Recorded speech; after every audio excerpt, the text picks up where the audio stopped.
dan tidak terisi ilmu agama. Berkata Al-Habib Ali, kalian para orang tua kelak akan dimintai pertanggungan jawab di hadapan Allah dan Rasulnya, dan akan menerima perhitungan walau sekecil-kecilnya perbuatan. Yang pertama kali akan menuntut seseorang adalah keluarga, anak dan istrinya sendiri, termasuk para pembantu rumah tangganya. Mereka semua akan menghalangi orang tersebut masuk ke dalam surga sebelum keadilan ditegakkan baginya. Di hadapan pengadilan Allah, mereka akan berkata, ya Allah, suamiku ini atau ayahku ini atau majikanku ini dahulu di dunia telah melalaikan pendidikan untuk kami. Ia tidak pernah mengajarkan kami dan tidak pula mendatangkan seorang guru untuk mengajar kami ilmu-ilmu agama. Maka hukumlah ia atas kelalaiannya itu dan ambillah hak kami darinya ya Allah.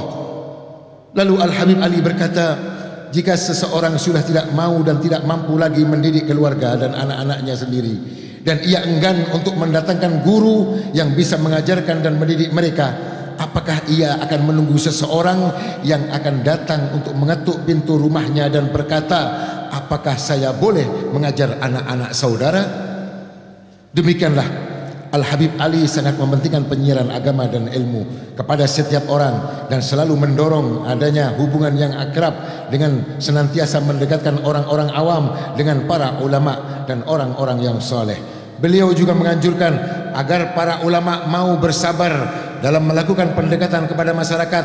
Jika mungkin ia harus menerima risiko hal-hal yang kurang menyenangkan seperti kurangnya respon dan rasa hormat dari orang yang ia kunjungi. Hal ini sebagaimana yang pernah beliau sampaikan kepada Sayyid Umar bin Abdurrahman Al-Masyhur.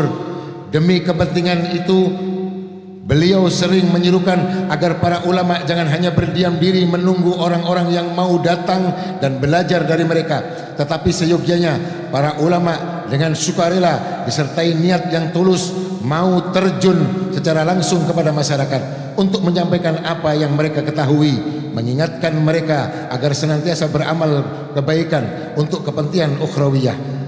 Di samping kesibukan mencari nafkah kehidupan duniawiyah, seandainya satu orang saja mendapatkan hidayah dan menjadi baik dengan penataran nasihatmu, itu sudah sangat besar pahalanya. Sebagaimana firman Allah kepada Nabi Daud alaihissalam, wahai Daud, sesungguhnya jika kelak engkau datang kepadaku dengan bekal pahala menyadarkan budak yang lari dari majikannya, maka aku akan menetapkan namamu di Lauhil Mahfuz sebagai orang yang telah menegakkan kebaikan. Satu hal lagi yang tak luput dari perhatian Al-Habib Ali adalah pentingnya silaturahmi dan berbakti kepada kedua orang tua. Beliau pernah berkata, andai saja aku masih mendapati salah satu dari kedua orang tuaku hidup, aku akan menebusnya dengan harta dan jiwaku untuk bertemu dengan mereka. Aku sadar bahwa Allah menjadi saksi, di masa hidupnya ibuku, aku tidak memiliki apa-apa dari harta benda walaupun 1 dirham sekalipun. Tapi aku sangat yakin bahwa semua yang aku punyai termasuk harta dan jiwaku adalah milik ibuku.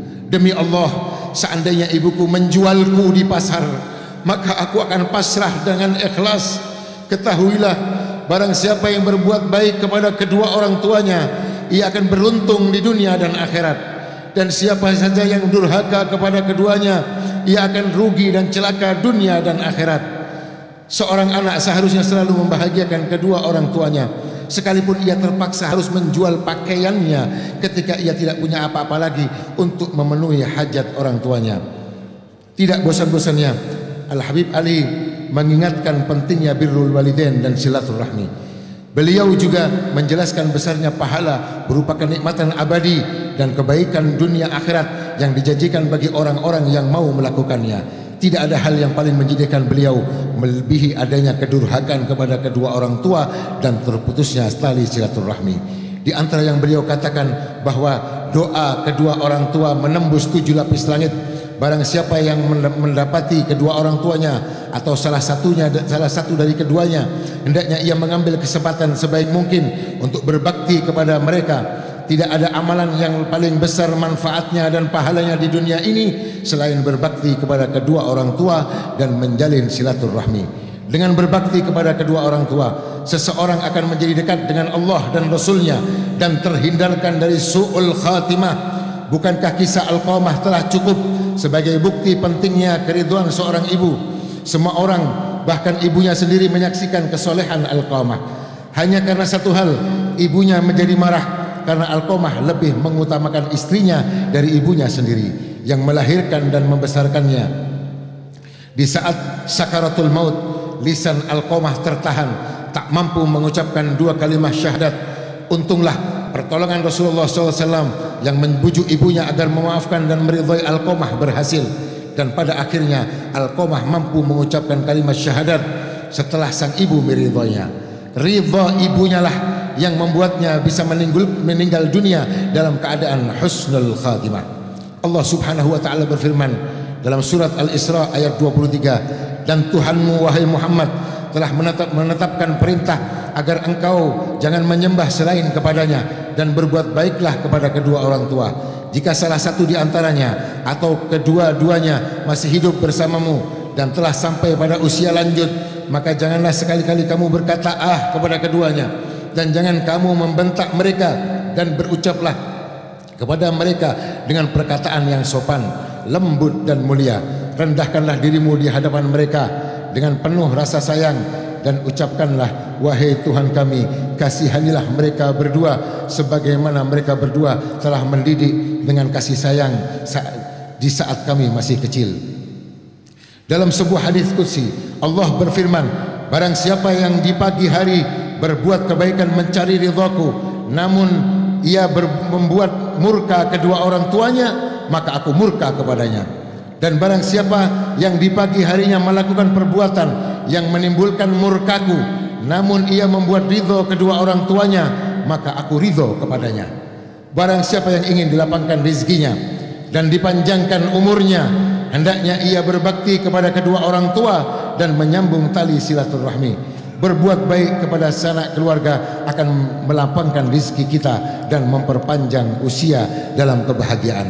Berkata Al-Habib Ali, dan sedekahmu kepada orang lain tidak akan mendatangkan manfaat bagimu pada saat keluarga dan kerabatmu dalam keadaan kekurangan. Betapa banyak di zaman ini seseorang bersedekah kepada orang yang tidak ada hubungan kerabat dan famili dengannya, sementara sanak saudaranya sendiri, bahkan ayah ibunya atau paman dan bibinya terlantar dalam penderitaan dan serba kekurangan. Itulah sebabnya banyak orang kehilangan kesempatan memperoleh pahala akibat mereka tidak mengerti dan tidak pandai dalam mengatur amalnya dengan cermat dan teliti. Hadirin yang dirahmati Allah, itulah tadi sekelumit dari ucapan, nasihat dan petuah-petuahnya yang sempat kami rangkum, bagaikan setetes dari samudra yang amat luas. Adapun amaliyahnya telah nyata dan tidak diragukan lagi oleh siapapun juga. Kesan-kesan keagungan sifat dan budi luhurnya telah diabadikan oleh zaman dan tertulis dengan tinta emas dalam sejarah kehidupan. Beliau pernah menanggung nafkah seluruh penduduk Siwon selama 3 bulan berturut-turut ketika musim paceklik. Semasa hidupnya bisa dikata banyak hal yang telah beliau lakukan yang hampir tak mungkin dilakukan orang lain, sekalipun oleh orang-orang terkemuka di masanya, bahkan oleh seorang penguasa. Berapa banyak kesulitan dan problem masyarakat yang telah beliau atasi dengan baik. Tak terhitung pula pertikaian dan permusuhan yang terjadi pada sekelompok orang di zamannya yang berubah menjadi perdamaian dan kerukunan dalam waktu sekejap berkat tangan barokahnya. Beliau selalu tampil terdepan menyelesaikan segala persoalan yang menimpa umat dikala semua orang angkat tangan karena merasa tak mampu. Jiwa kepemimpinannya yang teruji dan terbukti inilah yang membuat segala titah beliau tidak pernah dibantah oleh siapapun. Pendapatnya tak pernah ditentang, perintahnya tak pernah dilanggar, dan anjurannya selalu didengar dan ditaati. Ia disegani, dikagumi, dihormati. Semua itu adalah anugerah Allah yang telah beliau warisi dari keagungan sifat dan akhlak nabawiyah, juga berkat ketulusan niat dan amalnya. Sebagaimana yang pernah beliau katakan, sebelum menasihati orang lain, aku selalu menasihati hatiku, aku selalu menasihati diriku terlebih dahulu, dan tiada lain. Semua nasihat yang aku tujukan kepada orang hanyalah karena besarnya perhatianku pada urusan agama ini dan besarnya rasa takutku atas pelanggaran terhadap ajaran-ajaran Allah Subhanahu wa taala. Hadirin sekalian, rasanya sulit sekali untuk bisa mencakup dengan sempurna dalam mengisahkan keagungan sang pewaris Nabi yang sejati ini. Kami menyadari sepandai-pandai orang dalam menggambarkan kepribadian manusia yang luhur ini, pasti masih banyak yang tertinggal dari goresan penanya. Dan ia pasti akan kehabisan kata-kata, sementara masih banyak yang belum dapat diungkapkan tentangnya. Apa yang kami sampaikan ini hanyalah setetes dari khazanah yang takkan kunjung habis kekayaan perbendaharaannya. Waktu demi waktu terus berjalan mengiringi keluhuran makomnya yang telah diakui dengan bulat tanpa adanya pertentangan dan keraguan. Al-Habib Ali telah duduk bersila dalam kursi khilafah sebagai Abi Quhafah radhiyallahu an. Setiap orang mengambil barokahnya, seluruh mata tertuju kepadanya. Setiap insan berharap curahan hujan dari awan yang menurunkan segala kebaikan yang merata dirasakan oleh semua penduduk di zamannya. Hingga saat ini kita semua juga berada dalam naungannya. Beliau tetap dalam keadaan yang mulia ini hingga Allah memanggilnya untuk kembali ke hadratnya yang suci dan dalam pangkuan kesejahteraan abadi di sisinya. Maka ruhnya yang mulia berpulang ke rahmat Tuhannya dalam keadaan ridha dan diridhai, diiringi oleh para malaikat rahmat dan ridwan dengan tuntunan tasbih dan zikir. Tepatnya beliau wafat di waktu yang sama seperti pada saat kita berkumpul di majlis ini, yaitu hari Ahad 20 Rabiul Tsani 1333 Hijriah bertepatan dengan 7 Maret 1915 Masehi. Dengan wajah yang bersinar dan pandangan mata yang berseri-seri yang akan memandang Rabb-Nya dengan hati yang penuh keyakinan dan keimanan diliputi cahaya keagungan Allah, Al-Habib Ali menghadap Khaliqnya. Semoga barokahnya melimpah kepada kita semua di dunia hingga di akhirat nanti. Amin ya rabbal alamin. Al-Habib Ali wafat dengan meninggalkan beberapa putra yang telah siap menjadi khalifahnya. Semua putranya telah banyak mendengar pesan-pesan dan nasihatnya, menerima pendidikan yang baik darinya, dan mereka benar-benar mengikuti yang terbaik dari pesan-pesan ayahnya itu. Mereka sungguh telah membuktikan diri sebagai generasi yang baik dari para pendahulu yang baik, mengikuti jejak ayahnya, meneruskan rintisannya, dan menghidupkan serta menerapkan ajaran-ajarannya, baik di negeri asal beliau Hadramut maupun di negeri lainnya. Di negara Indonesia yang kita cintai ini, tepatnya di kota Solo, majlis taklim telah dibina oleh putra bungsu beliau, yaitu Al-Habib Al-Jad Alwi bin Ali Al-Habsyi, yang dikenal oleh sebagian besar lapisan masyarakat di kota ini khususnya sebagai orang yang amat luhur budi pekertinya, lemah lembut dan santun, selalu ramah kepada siapapun. Rumahnya selalu terbuka untuk para tamu dari semua golongan. Kasih sayangnya terutama tertuju kepada kaum lemah, fakir miskin dan yatim piatu. Singkatnya, beliau adalah tokoh yang simpatik, disegani dan dihormati. Kehadirannya telah membuat kota ini bersinar. Majlis-majlis ilmu, pertemuan-pertemuan dakwah menjadi hidup dan makmur. Syiar-syiar agama juga kembali bergairah pada waktu-waktu tertentu, terutama di tempat yang mubarak ini. Hingga pada akhirnya ketentuan ilahi memanggilnya dan beliau berpulang ke rahmat Allah dengan penuh kepasrahan dan keridhaan pada hari Khamis malam Jumat 20 Rabiul Awal 1373 Hijriah bertepatan dengan 26 November 1953 Masehi. Semoga Allah menghujani pusaranya dengan rahmatnya dan menempatkannya di tempat yang luhur dalam surganya. Amin ya rabbal alamin. Dan beliau Al-Habib Alwi meninggalkan putra-putranya mengikuti jejak dan langkah beliau. Dan yang memegang tampuk kepemimpinan sepeninggal beliau adalah Al-Habib Muhammad Anis bin Alwi Al-Habsyi, di mana hari-hari beliau dihabiskan untuk mengajar dan mendidik baik secara hal maupun maqal, membantu menyelesaikan segala permasalahan kaum muslimin. Beliau adalah figur seorang yang selalu murah senyum, mempunyai wibawa yang sangat tinggi dan memiliki sifat kasih sayang kepada sesamanya.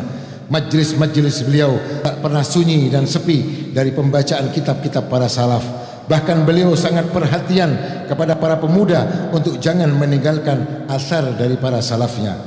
Dan akhirnya beliau menghembuskan nafasnya yang terakhir tatkala beliau cinta untuk bertemu dengan Tuhannya dan Tuhannya cinta untuk bertemu dengannya pada hari Senin 14 Syawal 1427 Hijriah. Ya Allah, pada saat ini kami tengah berada di tempat salah seorang walimu yang Engkau cintai. Kami datang membawa berbagai macam harapan dan angan-angan dengan kebesaran kekasih dan insan pilihanmu Sayyidina Muhammad sallallahu alaihi wasallam dan kebesaran walimu Sayyidina Al-Habib Ali bin Muhammad. Janganlah Engkau pulangkan kami dari tempat ini dengan tangan hampa, ya Allah. Janganlah Engkau pulangkan kami dari tempat ini dengan tangan hampa. Kami menyadari bahwa lisan kami berlumuran dosa, tangan kami telah terkotori oleh noda. Kami hanyalah orang-orang yang banyak lalai dan melanggar larangan-Mu, mengabaikan perintah-Mu. Kami merasa tidak pantas untuk mendapatkan pahala-Mu. Kami tidak layak mendapatkan surga-Mu.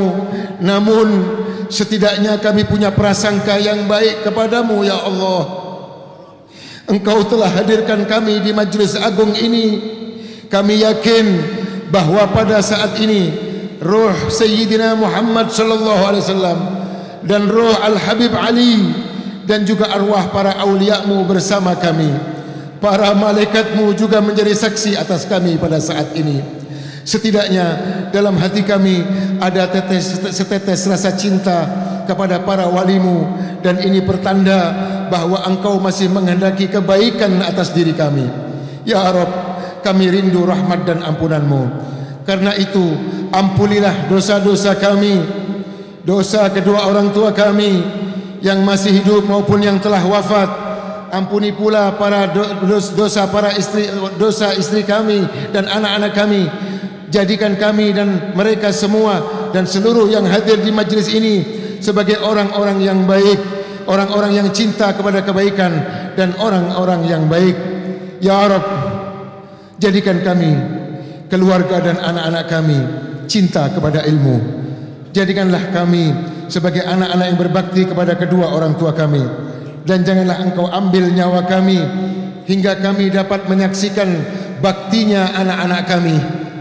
Jauhkan anak-anak kami dari minuman keras. Jauhkan mereka dari narkoba.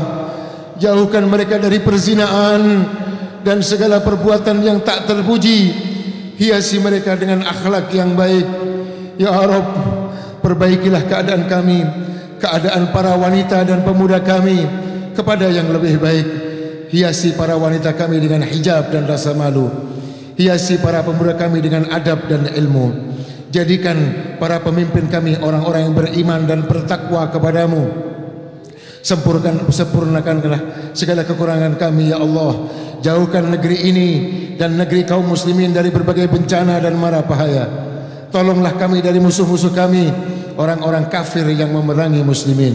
Ya Rabb, kabulkanlah semua hajat kami, dunia maupun akhirat. Sampaikan segala maksud kami, baik yang hadir saat ini maupun saudara-saudara kami yang saat ini berhalangan untuk hadir. Janganlah Engkau haramkan mereka semua dari kebaikan majlis ini. Ya Rabb, jangan jadikan majlis ini majlis yang terakhir buat kami. Panjangkanlah umur kami dalam kesehatan dan ketaatan hingga kami berkesempatan menghadiri kembali majlis ini di tahun-tahun mendatang dalam keadaan yang lebih baik. Ya Rabb, jaga dan berkahilah anak cucu Al-Habib Ali. Teguhkanlah mereka dalam istiqamah untuk senantiasa menyuburkan apa yang telah ditanamkan para pendahulunya sepanjang masa. Jadikan mereka sebaik-baik khalaf dan bagi sebaik-baik khalaf. Rabbi fanfa'na bi barakatihim wahdina al-husna bi hurmatihim wa amitna fi tariqatihim wa mu'afatin minal fitani walhamdulillahi rabbil alamin.